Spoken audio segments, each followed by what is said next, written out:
Hello guys! For today's video, gagawa tayo ng coffee jelly. Ayan. Hindi ko na pinakita kung paano siya lutuin kasi alam nyo naman, 'di ba? Ayan. Mainit yan, papalamigin muna natin siya. Pagkatapos natin palamigin, natulog muna ako saglit. Pagkatapos kong matulog, ayan, hinihiwa-hiwa ko na yung gulaman.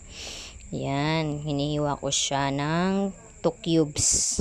Ano lang po yan, 2 gulaman. Tapos, 10 baso lang po, yung maliit na baso. Para mas masarap kasi yung matigas.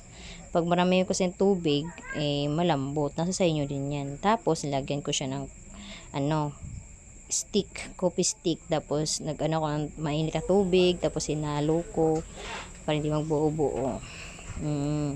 Ayan, nilagyan ko na siya ng isang can na condensed milk. Ayun, so yummy. Ayan guys, tapos sunod kong ilagay ay ang evaporada. Angel po yung gamit ko, yung kulay blue. Yan, hindi ko na siya inaluan ng tubig kasi mas masarap kasi yung purong gatas lang. Kasi pag may tubig, mabilis kasi mapanis, diba? Sarap. Yan.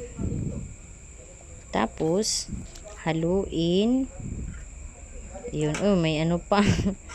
May titikim ata sa luto ko Isang langaw, char. Yan, halo-halo lang para yung nilagay natin hindi magbuo-buo. Yan. Siya, diba? Char! Dalaan to ko. Ay, lapis. Ayan guys, pagkatapos kong haluin, ayan, diba? Ang sarap tingnan guys. Pangpakain lang yan. Kung gusto mo naman ng benta, pwede rin, diba? O, tapos slow mo. Tingnan nyo naman kung gaano kasarap yan. Ang tamis niyan. Hindi na ako naglalagay ng asukal, tubig. Wala na. Puro yan gatas. Purong gatas talaga yan. Condensed at evaporada. Masarap kasi pag angel. Ayan. O, diba guys? Hi guys. First bite. Sarap talaga. Tapos pag malamig pa, kain tayo mga guys. Second bite.